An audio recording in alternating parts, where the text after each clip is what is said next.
Hello, hello. 1, 2, 3. Ah. Blah, blah, blah, blah, blah. Welcome. Wow, okay. Here we are again. Welcome. To... We need to look up there. Damn it! Oh, I'm not used to that. Keep going. Wow. We're fine. Okay. Welcome to the Energy and Heart podcast. With The one and only... Jiggy. Jiggy. Wait. I We're awful.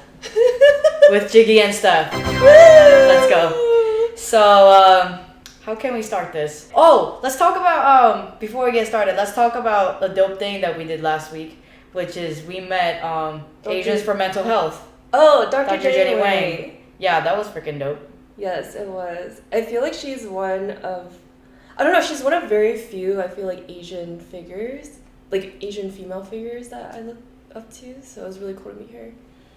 Her smile makes me feel like everything's gonna be okay. Yeah, like whatever it is you're going through in life, like her smile just makes me feel like everything's gonna be okay. Yeah. I think her presence, like actually, like her posts and stuff that she posts online are obviously very informational and like loving and caring and like all the things and very nuanced.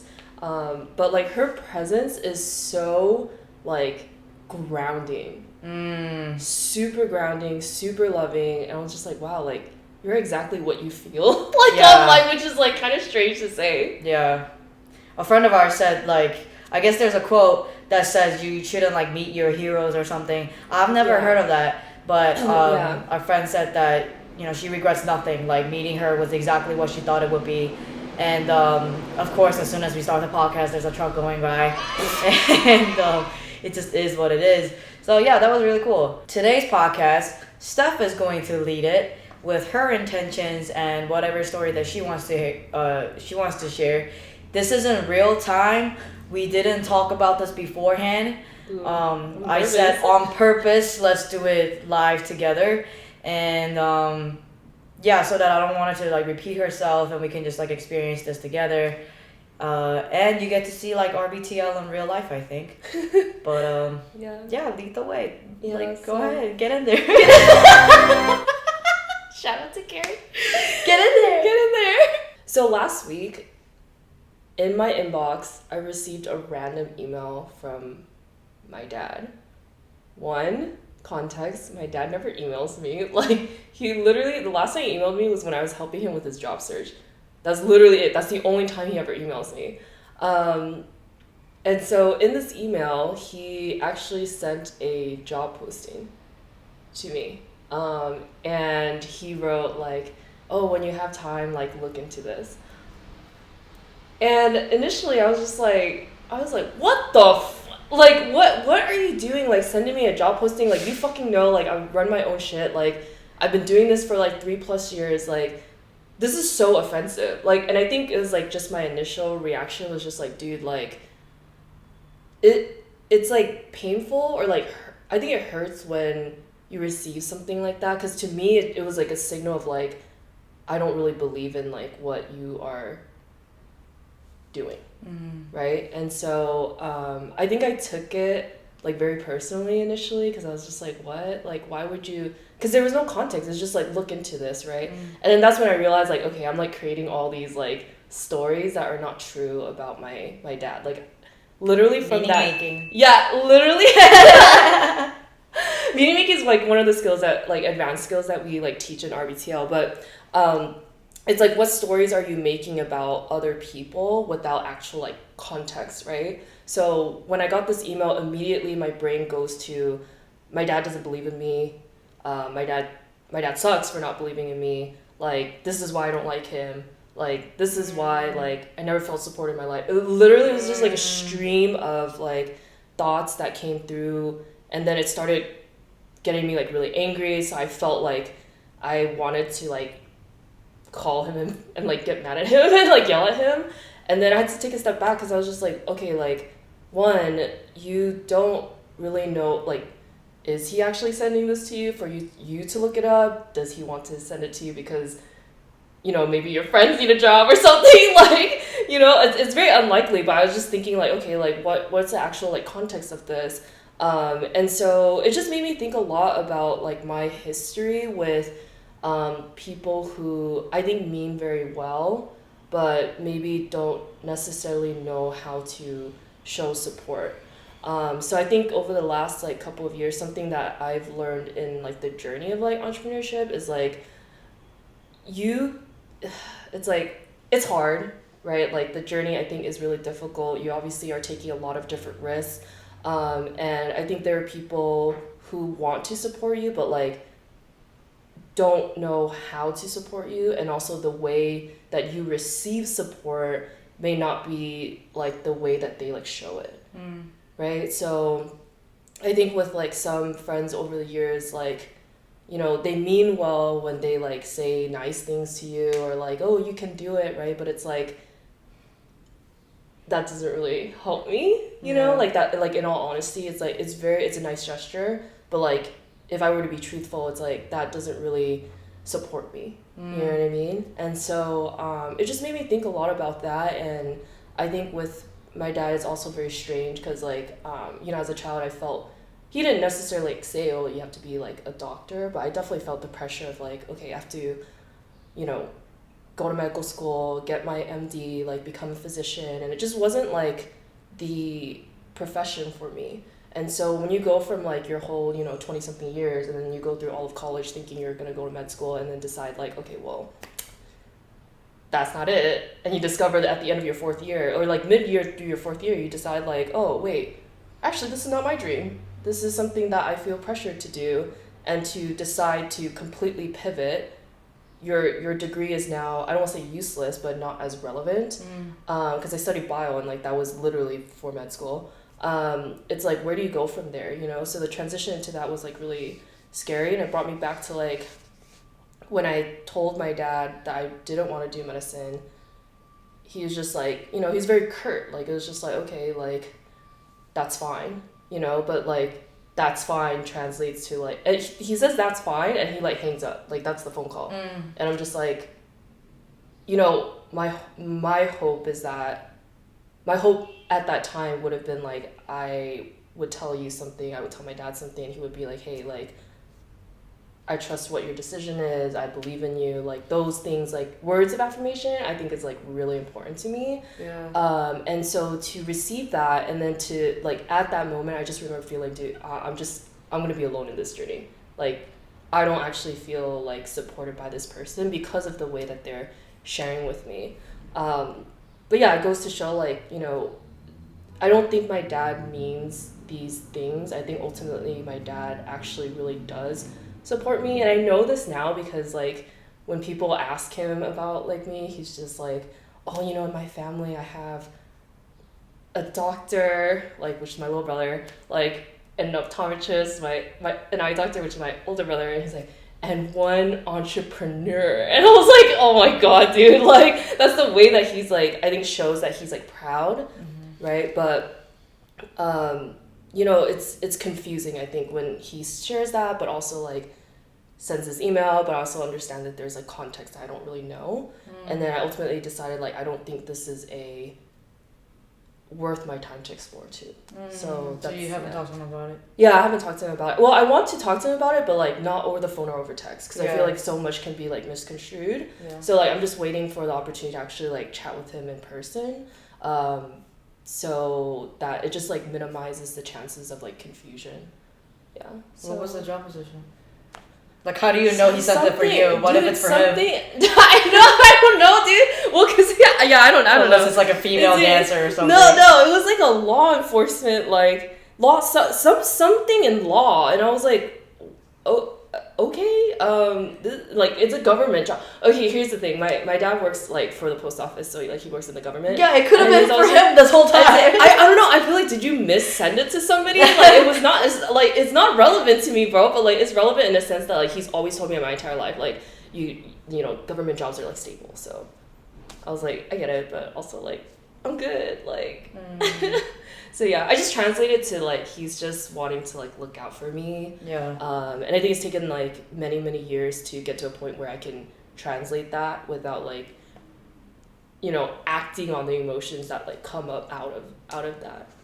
So yeah, that's what happened last week. I think it's like it's weird.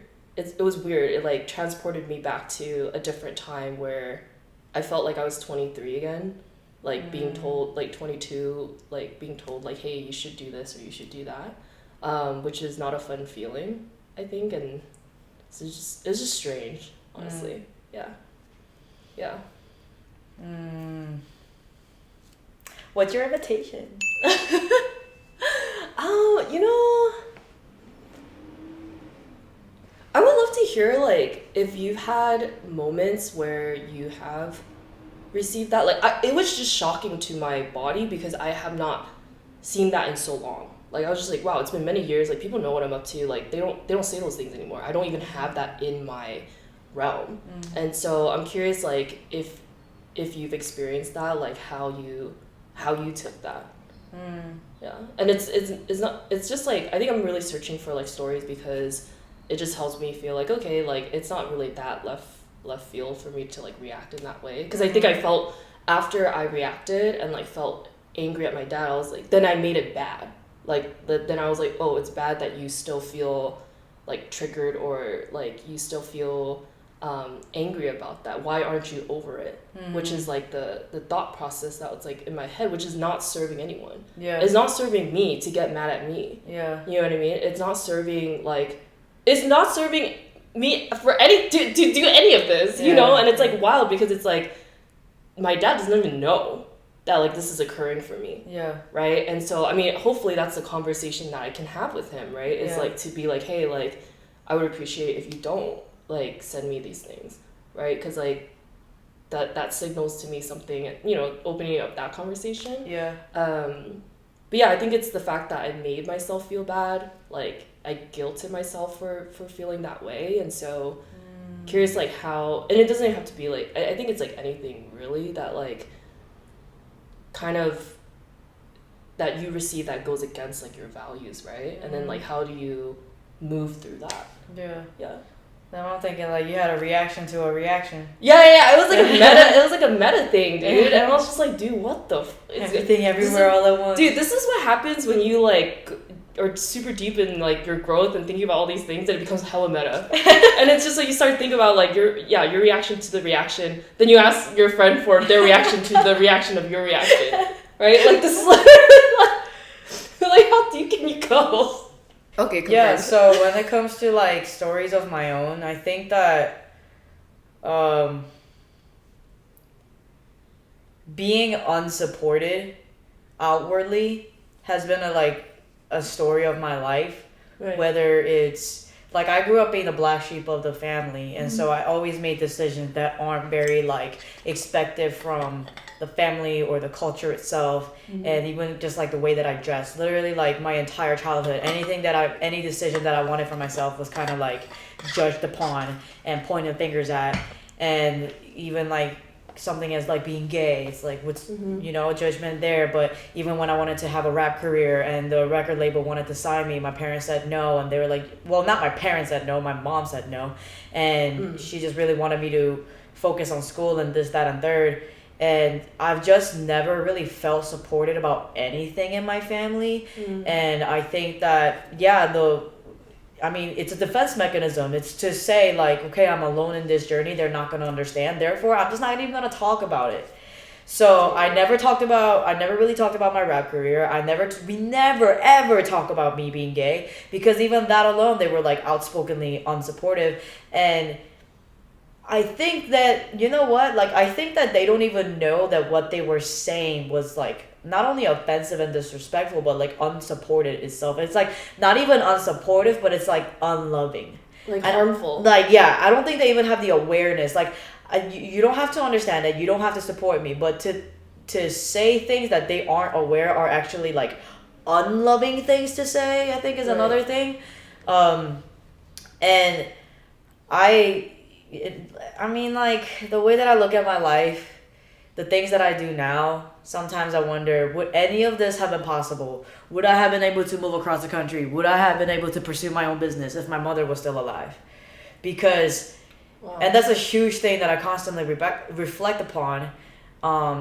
Just to wonder about it, just to let my mind wander. Not that it's going to serve me or do anything for me, but it's just like, how different would my life be if my mom was still alive? Because that relationship alone was very toxic, but at the same time we were working on it and it was healing. But then she was also extremely controlling, and the one thing that I'm continuing to digest about my mother and our relationship is that I think she was had insecure attachment. So like she always wanted me in her sight. She always wanted me to do what she wanted me to do. It had to be exactly how she wanted it done. And so it's like, I wonder, I don't know if she would support the lifestyle that I live. She might think that I'm crazy. But another thing is that but the thing is, when you said your dad might go, when they're always with somebody else, they're always saying oh yeah, I'm proud of our kids. But then when they're in front of us, they always be talking to some other shit. But my mom used to just give me such a hard time. An initial response would always be so unsupportive, always be just giving me such a hard time. But then later, she felt bad about it and then tried to do something about it. So we would have an argument about something, and then hours later bring a whole ass cake into my room because that was her way of apologizing. Or if we argued about the whole record label thing, or she didn't support my rap career, but then later on she bought me my microphone. Yo, that's crazy, because I was actually thinking about this today. Yeah, that's crazy. Parents are crazy. But yeah, and it's just we grapple with, I can't say we, let me know how this lands. I grapple with subject clarity. I grapple with the fuck.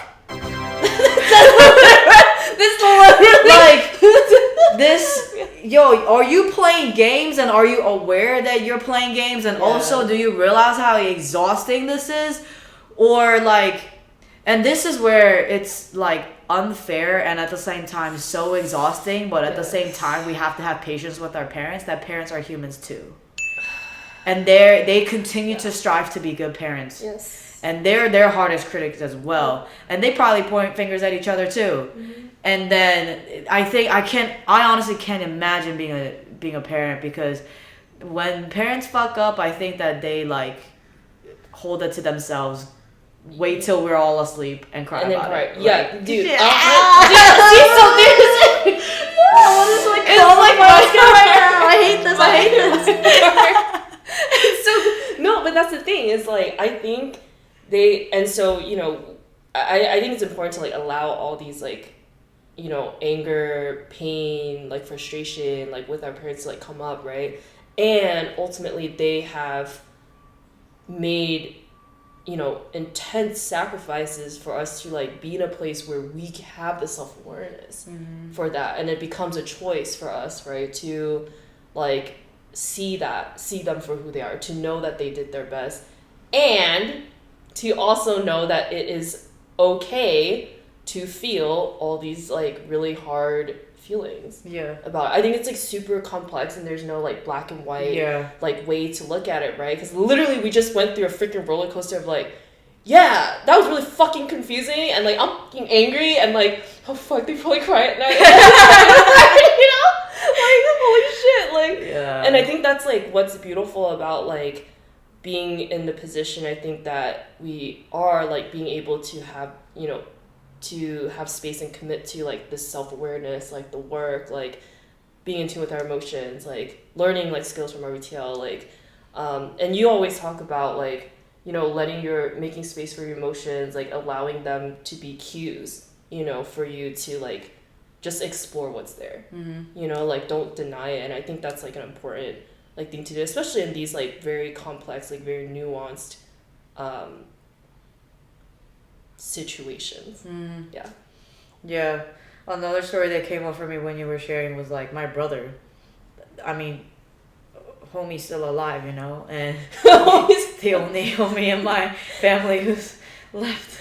And something very interesting, I've talked to you about this before, but when my brother knows that I'm a speaker. Yo, my brother, man. I can't with him. Family stuff is so exhausting, y'all.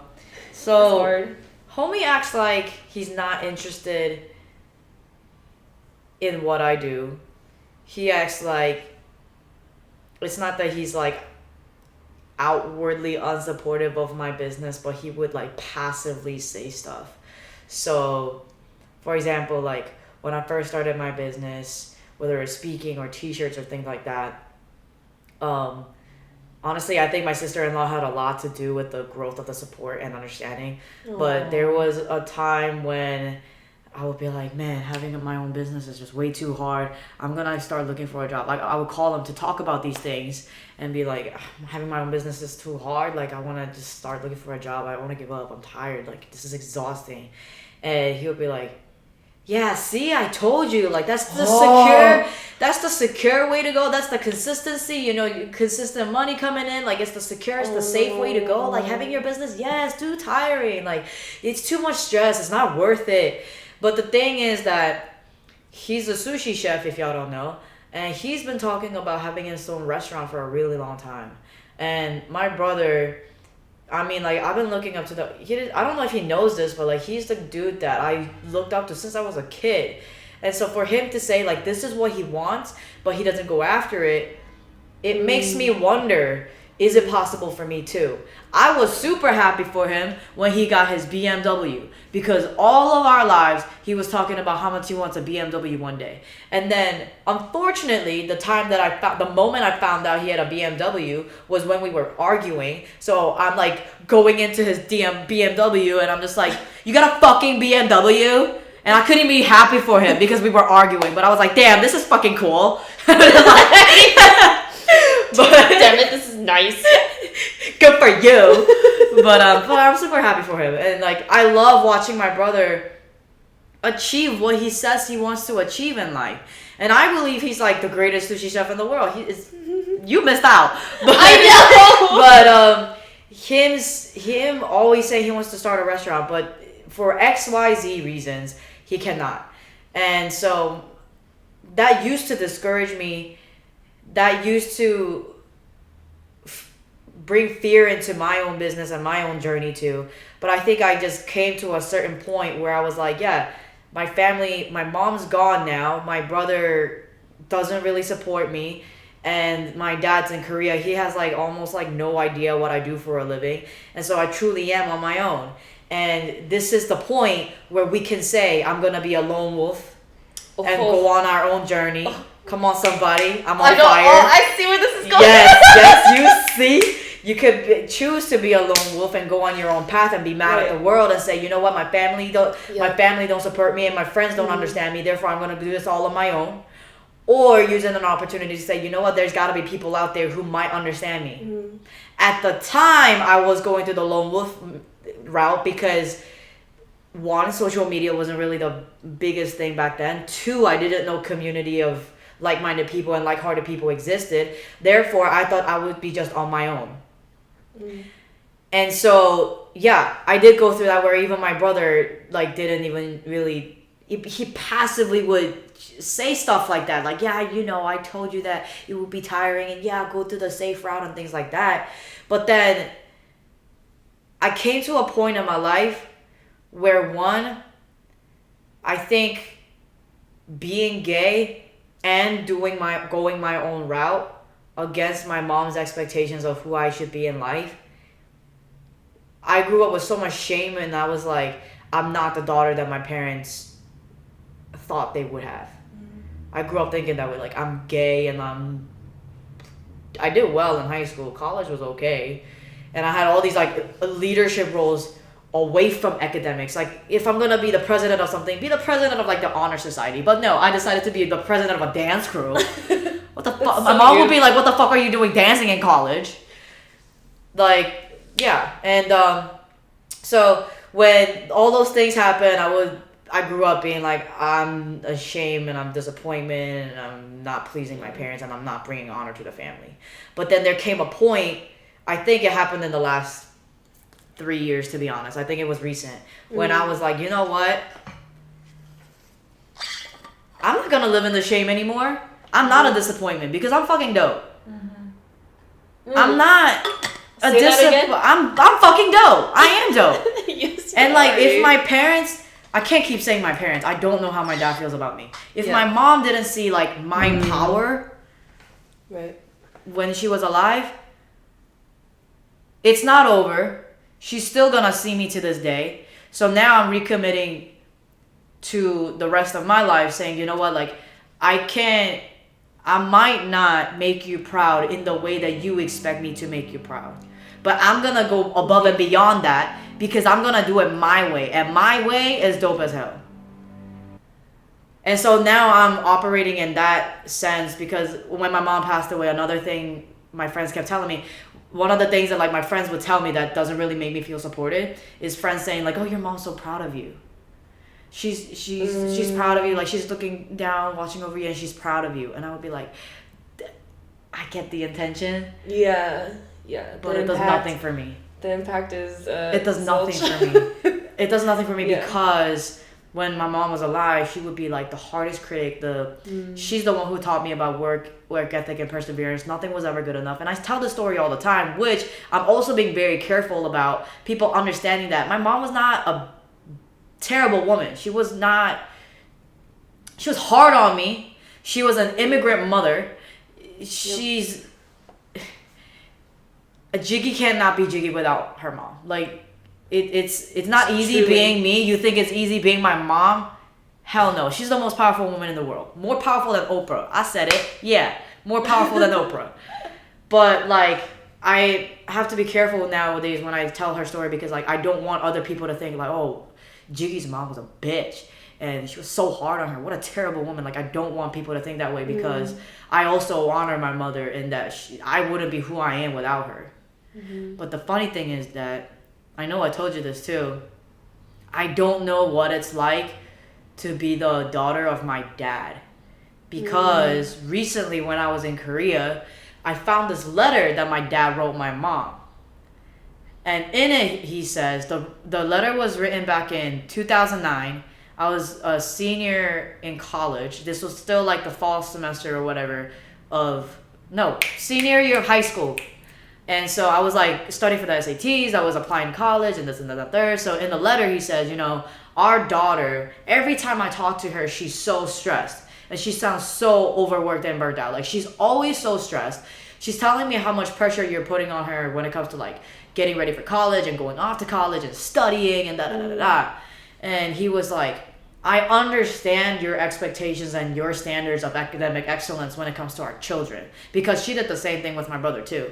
But he was like, and while I understand your expectations and your standards and there's nothing wrong with that, don't you think that as parents, it's not our job to keep our kids in the box of our own expectations, but to support them and guide them in their own dreams so that they can become their own individual selves? I read that shit and my brother and I read it together. And I was like, just imagine how different my life would be because all I know is about my mom and her teachings of work ethic and perseverance and everything I am now. But then here's my dad saying like, wow, that's important. Don't you also think it's important to let them be creative, let them explore different opportunities? It's our job to like protect them if they fall or make mistakes. But like, yo, you stressing them out. And so then I'm like, it is literally, that's why I'm the way that I am. It's literally in my DNA. That's why, oh my God, bro, it's coming to me. The topic that I wanted to talk about. You're doing great. Why I'm changing. I used to teach the program and call it self-compassion for high performance, but I'm changing it to self-compassion and high performance because I don't want to tell people to be self-compassionate in order to be high performers. I want us to be self-compassionate because we deserve that.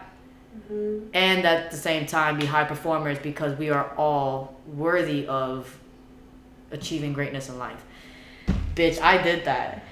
You fucking did. I had to hold my breath for a second. Like, wow. We're so brilliant. We're so dope. That was, I think that is such a significant shift because it goes from like the reason why you're being self-compassionate like for an outcome, right? For the achievements, for all of that, versus like having both and all. Both and all. Both and all. I love that. I think like ever since being around you, it's been like on my mind a lot because you say it all the time. Like whenever we're in conversation, you're just like both and all, and I'm just like, let's just do it. I was like, fuck, okay, I'll do both. All of it. So, yeah, I've been thinking a lot about that. It's just like both and all. I think not just in like the self-compassion, high performance, but also like feelings, also like the way you're showing up, like everything. Like you can be more than one thing at a time, and it's not like black and white, you know? Yeah. Dude, I think life has taught me that like everything's gray. No, everything's rainbows. Everything's rainbows. We cannot stay in a box. And like yes. especially when it comes to emotions, and I think like this is why it's so hard for us to, I don't know if us means children or children of immigrants or Asian children. I don't know what it means. But us, whoever feels this way, whoever shares these stories, like it's so hard for us to process parents and like our experiences with parents, because one, it's already hard enough to experience emotions, but then what do you mean like duality and the complexity of emotions? What do you mean there's like layers to, you can be like, we were angry and then now we're sad. What do you mean that we're supposed to like not even juggle those, like put those things combined and then hold them, hold them together? What do you mean? And I think we would drive ourselves absolutely insane if we were to be like, you know what, I'm angry and I'm gonna stay with that, so I'm just gonna be like keep being mad at my dad, and like I'm gonna be being mad at my mom, and that's it. Dude. And then that's how like people like stay mad at their family or parents for so long.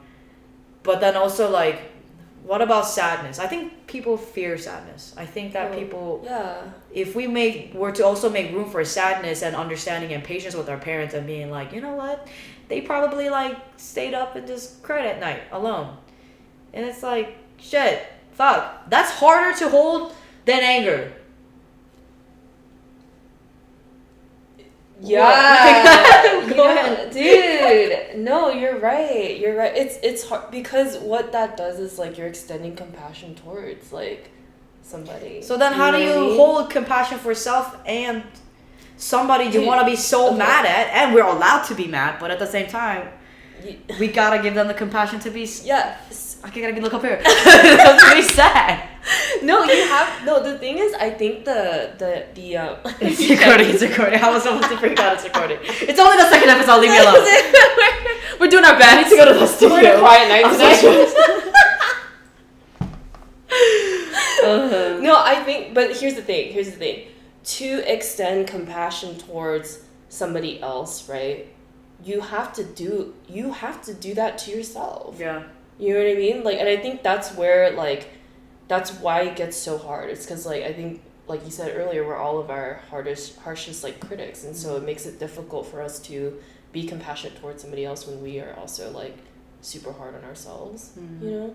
And I think, like, something I was thinking about as you were sharing your story earlier about your relationship with your brother is, like, something that I've noticed, I feel like, in the last couple of years is, like, you transitioning from, like, okay, I'm like getting frustrated, you know, at some point, like not feeling supported, to like, you know what, I'm gonna find people that can support me.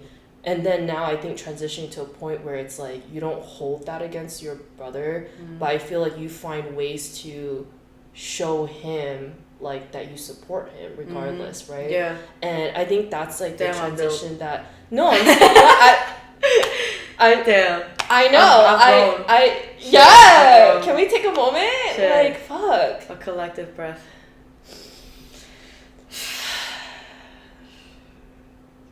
Dude. Yeah, we honor too. We went from being sad to honoring.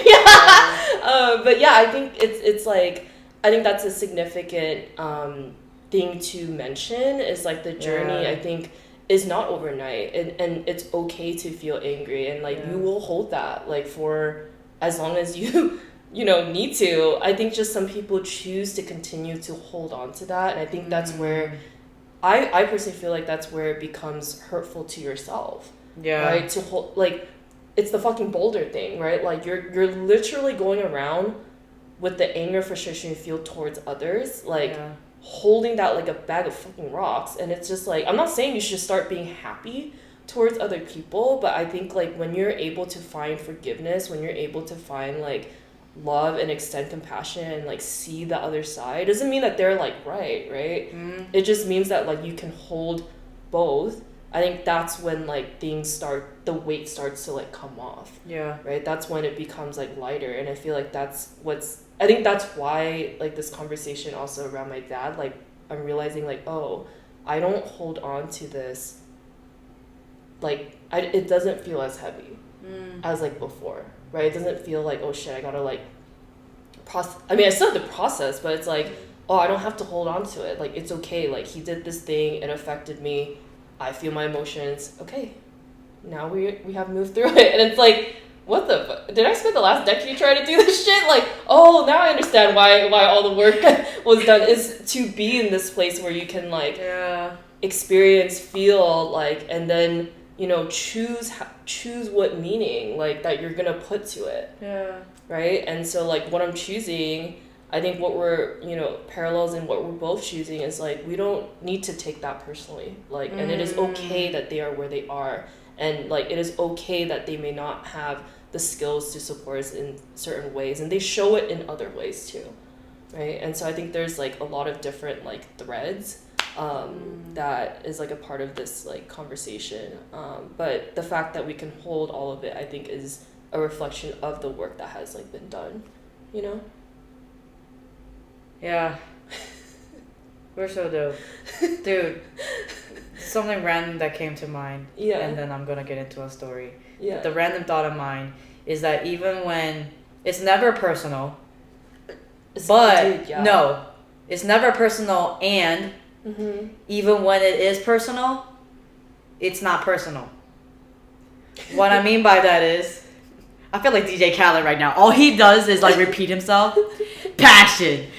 Used to rock passion. You know, I feel passionate. And I'm mad passionate. You know I got passion. And when I drink passion, I feel passionate. You gotta drink passion to get passion. Have you seen that video? Yo, DJ Khaled is... He's a genius. He's a fucking genius. All he has to do now is just repeat himself. And it makes me want to get passion. So rock passion. So rock passion. This summer, get passionate. Another one. Anyways. Okay, so that should definitely be a clip right now. Just that. And then people would be like, what the fuck is going on? So, things being personal. Things are never personal.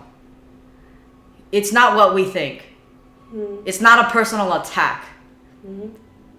But even if the other person were to intend it as a personal attack, it doesn't affect me, because whatever their intent is has nothing to do with me. It has to do with them. So, like, whatever ill will somebody has towards me, it says nothing about me. It says something about them, and it says everything about them and who they are. Whatever they do to try to hurt me, I can let it affect me or not. And whether it does affect me, I can choose to take it personally or not. But I can also make the decision to not make it my problem. I can look at the other person and say, you an idiot for being a hater. You don't like Jiggy? You're a loser. You're missing out. Got nothing to do with me. So that's what I mean by it's never personal. But even when it is personal, it's not personal. The story is that you mentioned the growth of the relationship between me and my brother. And I do want to highlight, I never want to talk ill of my family, because why would I want to do that? So with my brother, like, that conversation about me wanting to give up having my business and me wanting to look for jobs, I remember in 2020, like early 2020, I declared it with Steph that I am no longer looking for a job. Oh, yeah. Shit, throwback. Throw the fuck back. That was before the pandemic. That was right That was before the pandemic, and I was like, bitch, I'm done looking for jobs. I'm gonna believe in my shit. I'm gonna believe in my business, and we're just gonna go. We worked on your fucking resume. Dude, we met up at a fucking cafe, coffee shop to work on my resume. That wasn't long ago. We were different people. I was searching for a job too in 2020. That's when I decided, like, nope. It was not long ago. Anyways. My leg is... So the last time my brother and I had that conversation, that was the last conversation because I made it the last conversation. That was the conversation when I was like, I get it. Okay, you don't gotta tell me twice. You don't understand me, and you don't support what I'm doing. It's all good. So, like, even though I'm the one who said, like, I think I'm gonna give up and look for a job, and even though I'm the one who said it, my brother's still being rather supportive of me finding a job versus he was more supportive of me finding a job than he ever has with me sticking to my business. And I'm looking at you right now because that might trigger a story between you and your... It's all good. But, yeah. And so that conversation was like 2018 or 2019. And that was the last time I talked to my brother about my business. Throughout the years, he ended up buying like the Vulnerability is Dope t-shirt. And I wouldn't be surprised if it's because my sister-in-law was like, yo, your sister's doing this thing, we gotta support her, let's get t-shirts. So they got two, one for her and one for him. Yeah, but you don't know that. But you don't know that. You don't know that. You want to call them up right now? But come on, we gotta start calling friends. We gotta start calling friends live. We gotta start clearing like the truth, right? Fine. No, I'm just calling that out because I realized, like, oh shit, like how many times are we like living? Listen, okay, I'll say one thing that's not meaning making. Listen, one thing about me, I'm always right. Stop. So my sister-in-law calls me one day and asked me to be in the wedding. But it was like rather closer to the date of the wedding. And so very close to the date of the wedding. And so I like expected to be in the wedding because I'm the sister, but at the same time I wasn't tripping if I wasn't. But like she asked me to be in the wedding, and then she asked me to speak and be one of her like bridesmaids and da. Okay, did that, blah blah blah. Remember that the story I just told you about the BMW and that we were fighting? That was the night before his wedding. We got into this gigantic like the biggest argument we've probably ever had. And that I told him I don't want to be in his wedding anymore. I was like, fuck you, fuck this. I don't know why we're brother and sister. Like, this is complete bullshit. You don't understand me. You treat me like a child. Like, you can't get past the fact that I'm an adult now. You don't support anything that I do. I was just like, fuck this. Why would I be in your wedding? I was like, I bet it wasn't even your idea. I bet it was Kelly's idea, my sister-in-law. He's like, yeah, it was. So I'm not tripping. I just want to clear that up. I just got really angry just now. I need to calm down. What was I talking about? Oh, okay. So they got the t-shirts, and that was great. And then when they came up to San Diego, when I used to live in San Diego, to see me, to visit me for my birthday, they both wore the shirts together. I was like, wow, that's so freaking cute. Okay, but I'm still not gonna fall for it. And so even then, like, I didn't really talk to him about my business, blah blah blah. But my brother it's not even like tough love, but he shows love in ways of like necessity. So he like, I know he has my back. If I have an emergency, I know he has my back. He moved into a house, and he says that he purposely got a house with an extra room in it so that I can stay in it. Like necessities. Like something happens, I know he's got my back. But he's not one to give like words of affirmation or like, you know, like he's not one to be bubbly, supportive. The hugs are kind of like brotherly hugs. It's not like an embrace. It's like a brotherly hug, like pat, good job kind of hugs. I love you. It's like, love you too. You know? Oh, is that how it's? Like, it is. Yeah, that's how it's been. But then 2020 hits, and I start seeing this therapist and I make it my intention to start working on my relationship with my brother. And so for his birthday, I wrote him 2 letters. One was like a happy birthday card, and the second was a letter saying like, these are my intentions of wanting to work on our relationship. Ever since mom passed, I feel like we've been extremely distant. I have no idea how the grieving process went for you, because we like completely grieved my mom's passing like apart. Plus he had like beef with my dad, and like we just like grew so distant. And I was like, you know, something that was really important to our mom was like our relationship. It's important to both of our parents, like, that we have a good relationship.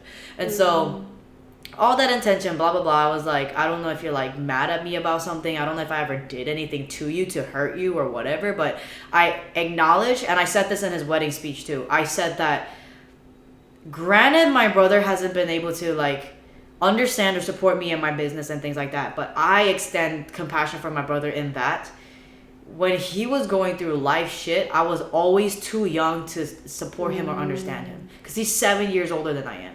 And it's so hard to have an older brother who's 7 fucking years older. It's so hard. And like, that's something that I had to explain to him. Like, he always treats me like a child, because compared to him, I will always be a child. 7 fucking years. But he has to understand that I'm an adult now, and he has to like respect me in some sort of respect. He's the update. Like, I always call it the update. He needs to re-meet you as an adult. Exactly.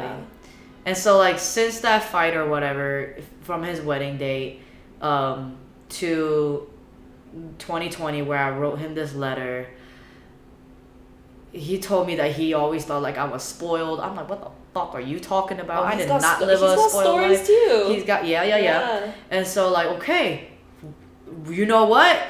We can talk about it now. That's you got certain like meaning making about me. I got ones about you. At least we can talk about it now. But we never ended up really talking about it, because he was like, you know, I think that these are conversations we need to have in person. Well, we never got to have it in person. And then dad passed recently, a few months ago, and this is, unfortunately, it took my dad passing away also for us to be like, oh shit, like this is the real deal now. We're all we got. But shit, like, better late than never. And when we were in Korea, I've never seen my brother so, he just regrets a lot of things. He has a lot of burden and weight on his shoulders. I've never seen him cry like that, or even cry in general, I think. But I had to have a conversation with him, because even when mom passed away, he took the leadership role in taking care of everything, from packing up my mom's stuff to keeping mom's stuff to paperwork to He took care of everything. And now it's happening again, because he feels pulled to, because he's the first son of the first son, because it's his responsibility, it's because he's older than I am, like all of these things. He has a lot of responsibilities, especially right now.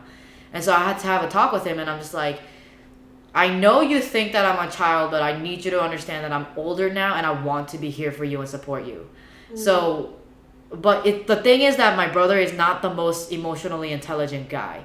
Even if he was, he doesn't like to process it in front of people. He doesn't like to express his emotions. He doesn't like to get his like emotions across. He just like kind of says like, how are you? Okay. How are you feeling? All right. So like, I've learned one way that I can support him is by identifying emotions for him. So throughout this process, because it's so overwhelming, whenever we're like done with a really heavy conversation with our uncles, or we are done with paperwork at the bank, I will say like what's on your mind? And he would tell me what's on his mind. Then I would say, how are you feeling? And he'd be like, XYZ. On his mind, he might be thinking like, I'm really overwhelmed, but then like on his heart, he'd be like, I'm really relieved that we had that conversation, or something like that. And in that way, like, I'm grown. I have to own up to it too. Like, I'm grown enough now to own up to my own shit. If I know that I have more like emotional intelligence than my brother does, then I need to use it to support him too. It's not just about me using my EQ for myself anymore. It's also about like, if I want this relationship to work, I have to use it as a tool for the other person too. And so I just want to say like, yes, my brother was a very mean guy in the past. Nowadays, he's really starting to take opening up his restaurant seriously. So now that I know that that's something that he's excited about, we talk about it, and I say like, oh, what kind of like interior design ideas do you have? What kind of music do you want to play? What kind of menu do you want to have? Like, all of these things get him excited so that we can work on our relationship. So I just want to say that my brother is like a much more like easygoing guy. I think that he takes me seriously a little bit more. Father's Day, I called him. He said, I'm sorry that I don't call you like I said I would, because we promised each other we would keep in touch more. He's like, I'm sorry, I'm just like busy with work, and like when I get home, I just knock out. And I'm like, ain't no need to be sorry. I call you, you pick up, and that's what matters. And now we have the second trip coming up, and I'm kind of like nervous about it, but we'll see what happens. But yeah, I just want to let you know that my brother's not an asshole. I love that you brought it. I love that you. That was a whole ass story, y'all. I mean, that's like the play-by-play, I think, is so important, right? Because there's so much details and things that happen, like, in between that. Takes effort. Yeah. And it's complex. Yeah, it is complex. And I think that, like, that's the whole point of, like, sharing these stories, right? It's not like, oh, now we're good, now we're not, right? It's like, it's literally not like that. It's like there's so much that happens in between. There's so much that, like, enables you guys to be in a... I mean, we're all in a constant state of, like, evolution, right? If you think about it. And so I think what I heard from your story is just like there's just a constant like continuous effort to update like each other, and I see the effort from both you and from him. You know, like it may not look the same way, right? It might take like 2 steps to translate, right? But I think that that's, like you said, like the work in emotional intelligence is like also being able to do that, you know, when you have space and time to do that. And like the fact that we can is again just a reflection of the work that has been done. And I almost gave up too. I remember telling Steph like a few months ago, I was like, before Korea ever happened, like I was like, yo, I think I'm gonna like give up putting an effort into my like the relationship I have with my brother, because like whenever I would call him, the conversations weren't very like long, or he didn't really sound interested. And I was like, you know what, like effort has to come both ways, and I'm not feeling it. Like I'm tired. It's way past 2020, and like I'm already tired. 2022.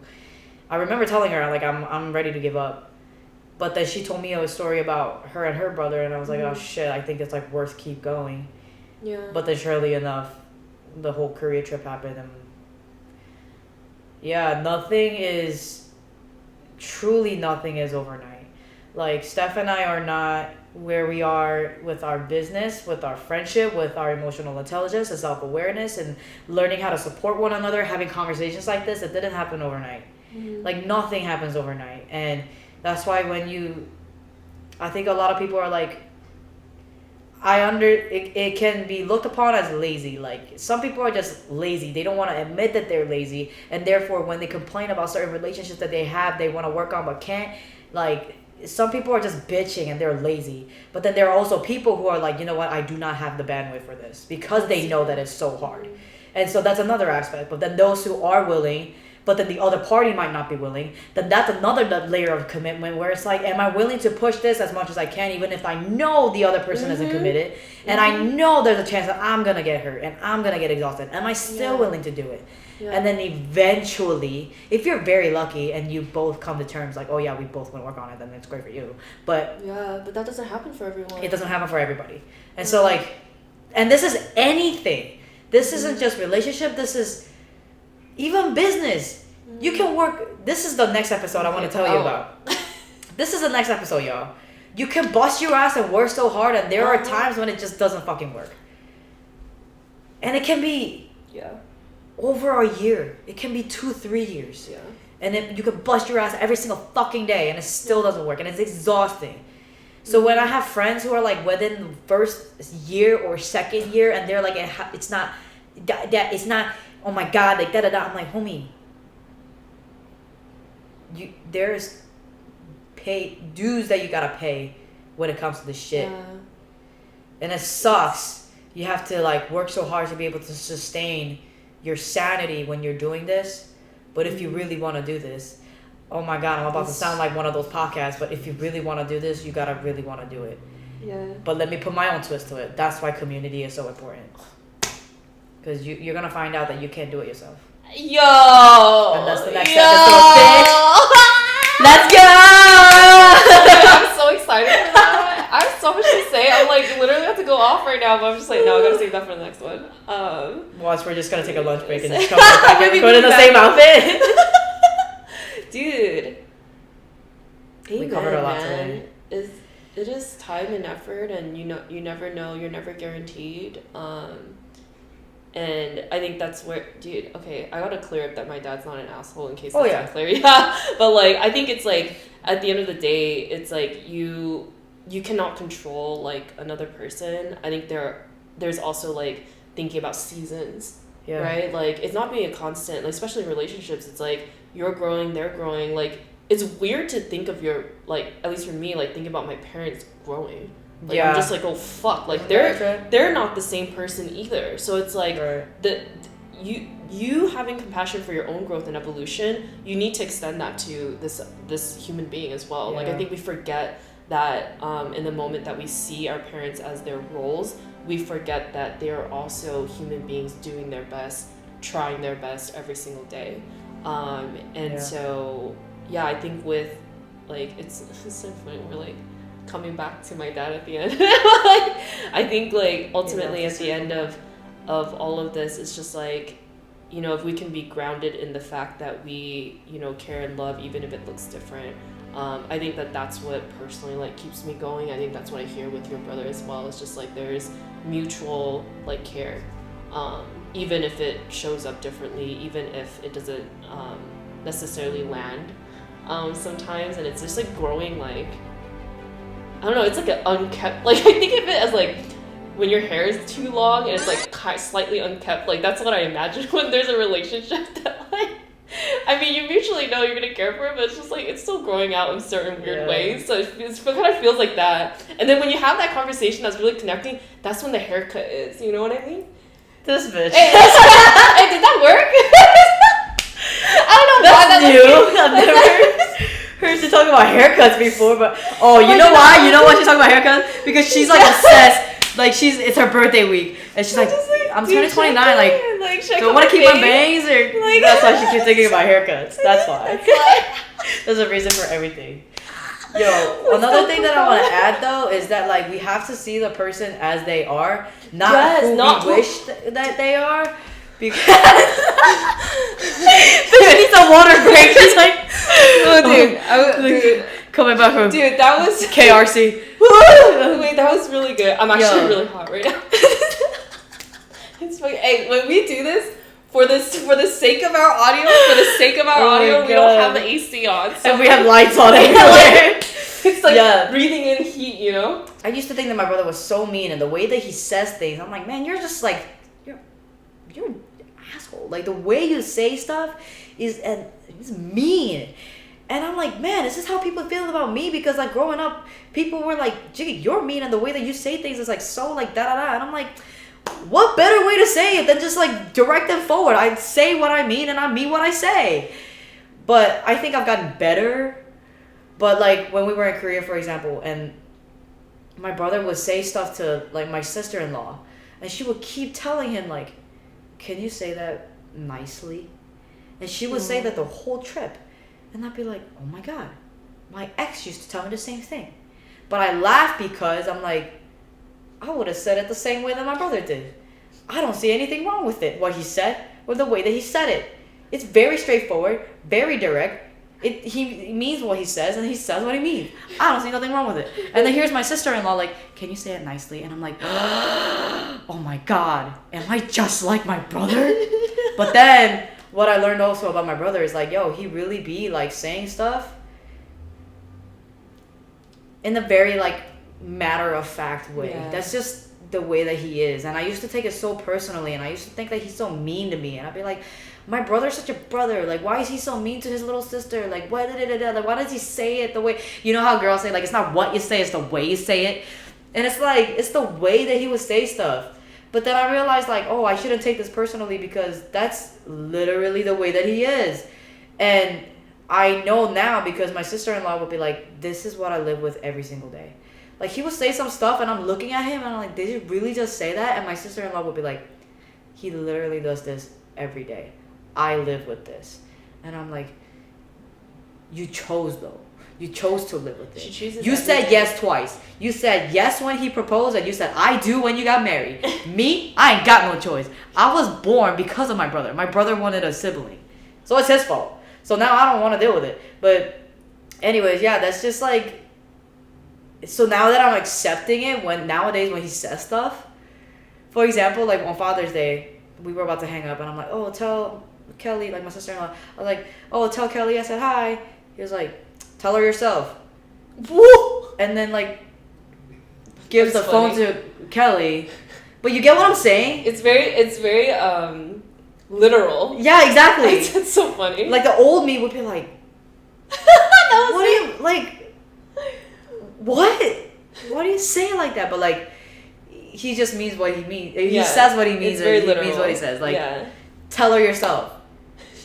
It's because she was right there. Yeah. And so he gave the phone to her. So I told her myself, hello. Like, literally. That's so funny. But, like, the thing is, that's how I used to talk, too. Yes. So, I think I've gotten better. But I don't know. I see your directness as, like, a superpower, so it's just me. But I don't talk like that. Well, I think direct and literal is, like, kind of different, though. Okay, like, he's literally literal.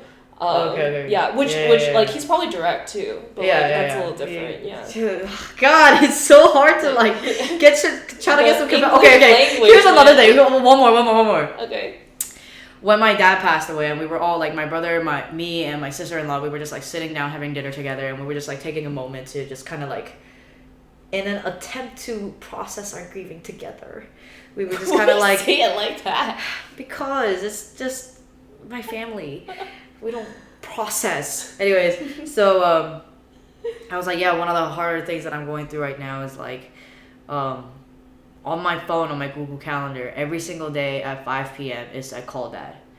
Because another thing that I've been working on, which she knows, is my relationship with my dad, and so I wanted to call him every single day. And so, I used to call him. And so like every day, 5 p.m., there it is, time blocked on my Google Calendar every day, 5 p.m., call dad. And so I became very attached to that. So when he passed, it's still there. And I'm like, oh, it's time to call dad. But then I'm like, oh, I had to switch it around and translate it as, oh, let me just like check in with dad. And then it became like, oh, let's check in with mom and dad. And just kind of like talk to them. And I talk to my parents all the time. And I became very attached to it. And this notion of erasing that task from my Google Calendar, something about it made me feel like I was detaching like the relationship, what kept me and my dad connected, because that was the only way to keep us connected at the time, to call. What kept me and my dad connected was about to unplug, and that's what it felt like. So I was telling my brother and my sister-in-law, I'm like, I'm just having a hard, like I haven't erased it off of my Google Calendar yet. And like every day I see it, it pops up, gives me a notification. I look at it, I get a little sad. That's understandable, right? Like it's understandable to let go. Yeah. Here comes my brother. Oh no. So just erase it.